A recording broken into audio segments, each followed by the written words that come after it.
नमस्कार दोस्तों, स्वागत है आपका इस वीडियो में।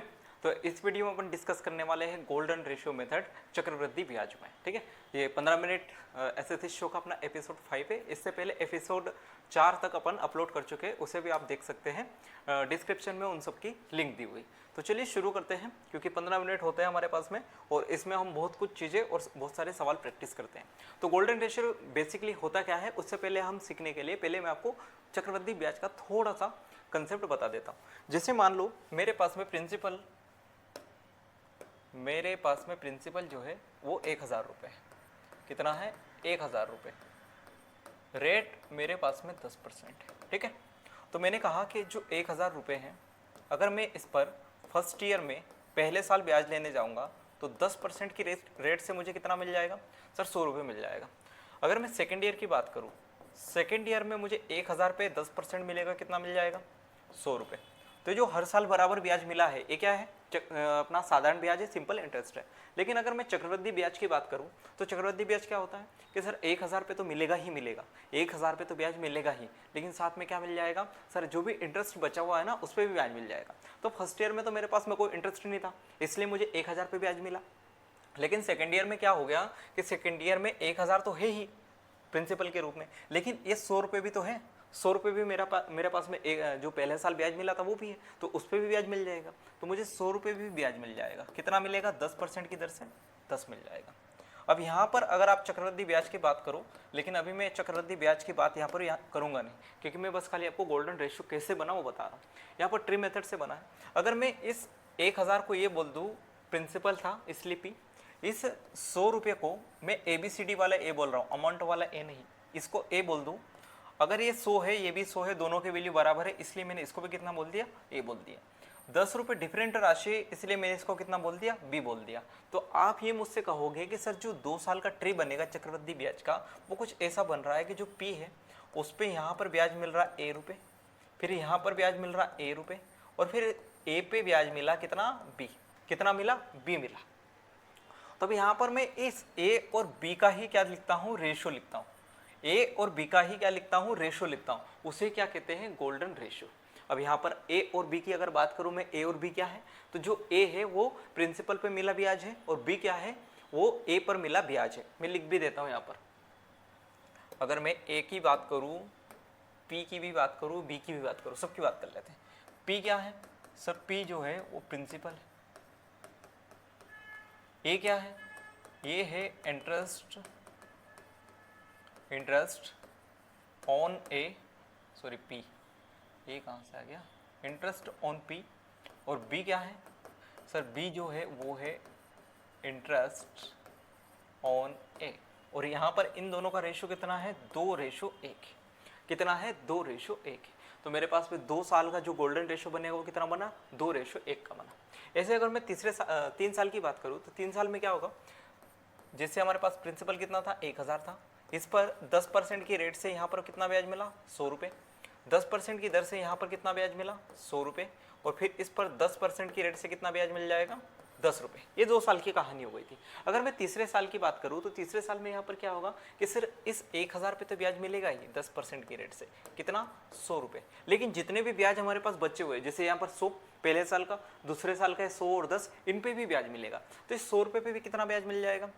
इस 100 रुपये ब्याज मिल जाएगा यहाँ पर 10। इस 100 रुपये पे कितना ब्याज मिल जाएगा? इस पे मिल जाएगा 10। इस 10 पे कितना ब्याज मिल जाएगा? इस 10 पे 10% की रेट से मिल जाएगा 1। कितना मिल जाएगा? 1 मिल जाएगा। अगर यहाँ भी मैं सेम ट्री बनाने की बात करूँ तो यहाँ पर ये 1000 क्या है? पी है। ए क्या है? 100 क्या है? ए है। ये भी क्या बनेगा? ए बनेगा। ए भी कितना बनेगा? ए बनेगा। 10 को क्या बोला था? बी बोला था। ये भी 10 है, इसलिए ये भी कितना बन जाएगा? बी। ये भी कितना बन जाएगा? बी। 1 रुपये डिफरेंट राशि आई, इसलिए मैंने इसको कितना बोल दिया? सी बोल दिया। अब यहाँ से अगर मैं बात करूँ तो मेरे पास में ए बी सी 3 हमारे पास में राशि हो गई। ए कितनी बार आया? काउंट करो, 1 2 3। तो इसलिए ए के नीचे कितना लिख दूंगा? 3 लिख दूंगा। बी की अगर मैं बात करूँ तो बी कितनी बार आया? 1 2 3। तो बी के नीचे कितना लिख दूंगा? 3 लिख दूंगा। और सी की अगर मैं बात करूँ तो यहाँ पर सी के नीचे कितना लिख दूंगा? 1 लिख दूंगा। तो यहाँ पर ए बी सी का रेशो कितना है? 3:3:1। इसलिए 3 साल का गोल्डन रेशो मेरे पास में कितना होता है? 3:3:1 का होता है। बताओ, आई बात समझ में?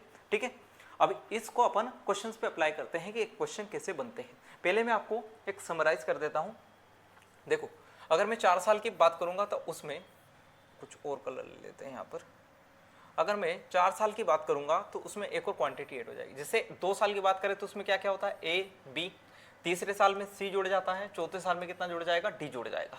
तो यहाँ पर मैं बता देता हूँ आपको कि अगर 2 साल की आप बात करोगे, 2 साल की आप बात करोगे तो 2 साल में आपका गोल्डन रेशियो कितना होगा, 2 साल में आपका गोल्डन रेशियो कितना होगा, 2:1। अगर 3 साल की आप बात करोगे, 3 साल की आप बात करोगे तो 3 साल में आपका जो गोल्डन रेशियो कितना होगा, 3:1 का होगा। अगर आप 4 साल की बात करोगे, अगर आप 4 साल की बात करोगे तो 4 साल में आपका गोल्डन रेशियो कितना होगा, वो आप ट्री से निकाल सकते हो आराम से, कोई दिक्कत नहीं, 4:6:4:1 का। ठीक है, तो 2, 3, 4 साल का हमारा गोल्डन रेशियो हो गया। अब इसको अप्लाई कैसे करते हैं, हमने ये देख लिया कि गोल्डन रेशियो बना कैसे, अब हम इसको अप्लाई कैसे करते हैं क्वेश्चंस पे वो देखते हैं। ठीक है, चलो पहला सवाल क्या दिया है, यदि ब्याज वार्षिक रूप से संयोजित होता है तो 20,500 पर 2 वर्षों के लिए 10% वार्षिक दर से चक्रवृद्धि ब्याज ज्ञात करना है। अगर 2 साल की बात है तो मेरे पास में क्या आ जाएगा, ए, दूसरा क्या आ जाएगा, बी। इनके नीचे रेशियो लिख दिया मैंने 2:1 का। अब मैं अगर ए की बात करूं तो ए कैसे निकलेगा, सर ए जो है वो प्रिंसिपल पे मिला ब्याज है। प्रिंसिपल कितना है मेरे पास में, 20,500, तो इस पे मुझे इंटरेस्ट निकालना है तो रेट लगेगी, रेट कितनी है, 10%, तो 10/100 कर दिया तो यहाँ पर कितना आ जाएगा, 2050 आ जाएगा। कितना आ जाएगा, 2050।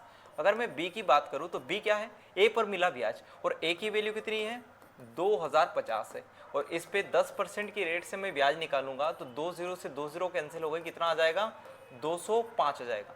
कितना आ जाएगा, 205।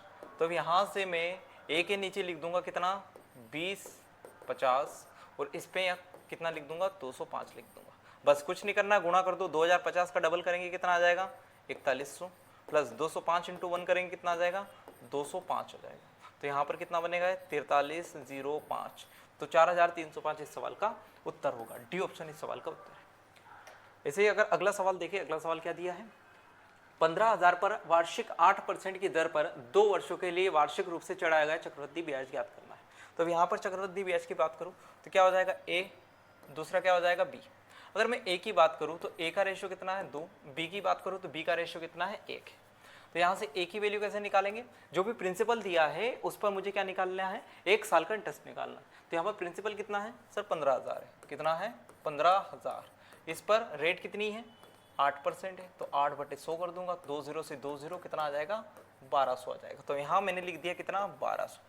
बी की अगर अपन बात करें तो बी कैसे निकालेंगे, सर जो ए है उस पर 1 साल का ब्याज कितना आ जाएगा, 8% की रेट से 2 0 से 2 0 कटा, कितना आ जाएगा, 96। तो यहाँ पर अपन ने लिख दिया 96, यहाँ पर कितना लिख दिया, 96 लिख दिया।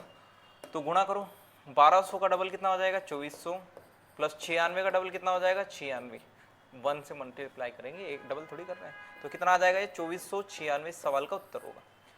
ना दिया नहीं है, ई ऑप्शन बना लो, कितना आ जाएगा, 2496, ई ऑप्शन इस सवाल का उत्तर होगा।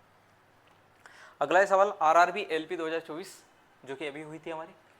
अरुणा ने जयश्री से 9,000 रुपये की धनराशि 10% वार्षिक चक्रवृद्धि ब्याज की दर पर ऋण पर ली, जो वार्षिक रूप से संयोजित होती है। सभी बकाया चुकाने के बाद अरुणा द्वारा 2 वर्ष के बाद भुगतान की गई कुल धनराशि हमसे पूछी है, मतलब इनडायरेक्टली उसने क्या पूछा, अमाउंट पूछा। अमाउंट कब बनता है, जब मैं प्रिंसिपल में चक्रवृद्धि ब्याज को ऐड कर देता हूँ। क्या कर देता हूँ, चक्रवृद्धि ब्याज को ऐड कर देता हूँ। तो यहाँ पर भी 2 साल की कहानी है ना, 2 साल के लिए लिया था, तो ए और दूसरा बी। तो यहाँ पर मैंने क्या लिखा, 2:1 को लिखा। अब ए कैसे निकालेगा, ए निकलेगा 9,000 की राशि है, इस पर कितने परसेंट रेट है, 10%, तो 10/100 कर देंगे, कितना आ जाएगा, ये आ जाएगा 900। कितना आ जाएगा, 900। बी की अगर अपन बात करें तो बी 900 पे कितना निकाल दें, 10% की रेट से निकाल देते हैं, तो कितना आ जाएगा, 90। तो यहाँ पर कर देंगे 900, यहाँ पर कितना कर देंगे, 90, तो कितना बनेगा, ये 1800 प्लस 90, मतलब 1890। ये क्या आया मेरे पास में, सी आया है। अगर अमाउंट की बात करें तो अमाउंट टोटल प्रिंसिपल में क्या जोड़ दूं मैं, ब्याज जोड़ दूं, तो प्लस 1890, तो 10,090 सवाल का उत्तर होगा, जो कि कहाँ दिया है, 10,090 होगा ना, नहीं 10,890 होगा। तो बी ऑप्शन इस सवाल का उत्तर होगा। यहाँ पर अगर अपन देखें तो क्या दिया है, 3 साल की कहानी आ गई है। 3 साल की कहानी का क्या करेंगे, ए बी सी, इसका रेशियो कितना बनेगा, 3:3:1।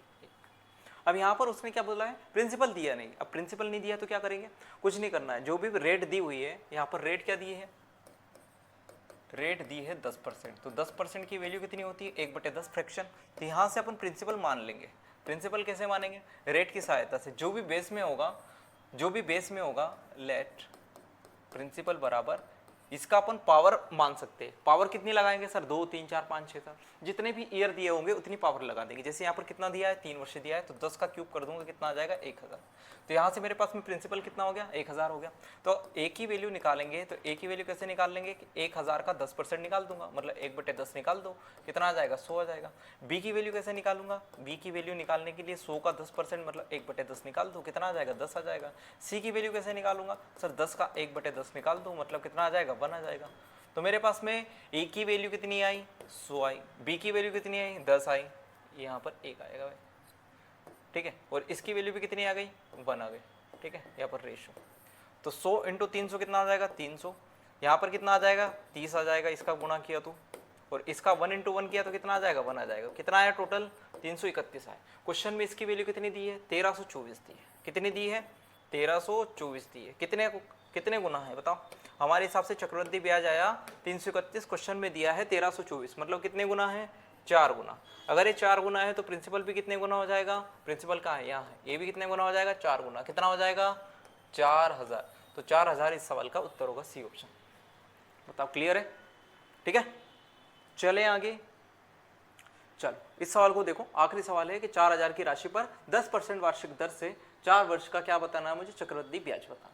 तो यहाँ से अगर अपन देखें तो यहाँ पर क्या आ जाएगा, ए आ जाएगा, बी आ जाएगा, सी आ जाएगा, डी आ जाएगा। इनका रेशो क्या है, 4 है, 6 है, 4 है और 1 है। तो यहाँ से मेरे पास में 4000 रुपये की राशि है, प्रिंसिपल कितना है, 4000 है। ए की मैं बात करूँ तो 4000 का कितना निकाल लूँ, 1/10 मतलब 10% कितना आ जाएगा, 400। बी की अगर अपन बात करें तो 400 का फिर से 1/10 निकाल दो, कितना आ जाएगा, 40। अगर सी की बात करें तो सी का क्या कैसे निकालेंगे, 40 का 1/10 निकाल दो, 4। डी की बात करें तो 4 का कितना निकाल देंगे, 1/10 कितना आ जाएगा, 0.4 आ जाएगा। बस ए बी सी डी की वैल्यू निकल गई और उसके नीचे रख देंगे जहाँ भी रेशो दिया है। ए की वैल्यू कितनी, 400, बी की कितनी है, 40, सी की वैल्यू कितनी है, 4, डी की वैल्यू कितनी है, 0.4 है। गुणा कर दो, 400 × 4 1600 प्लस 6 × 40 कितना, 240, 4 × 4 कितना, 16 और 1 × 0.4 कितना आ जाएगा, 0.4। तो आ जाएगा 1600, 200, 1840, 1840 और 16 कितना, 1856 और साथ में कितना, 0.4। तो 1856.4 मतलब ए ऑप्शन इस सवाल का उत्तर होगा। कमेंट में जरूर बताना ये क्लास कैसी लगी। हमने बहुत ही जल्दी आसानी से गोल्डन रेशियो के कॉन्सेप्ट को भी समझ लिया और हमने इसकी पर्याप्त प्रैक्टिस भी कर ली। तो मिलते हैं अगले वीडियो में। थैंक यू, धन्यवाद, टेक केयर।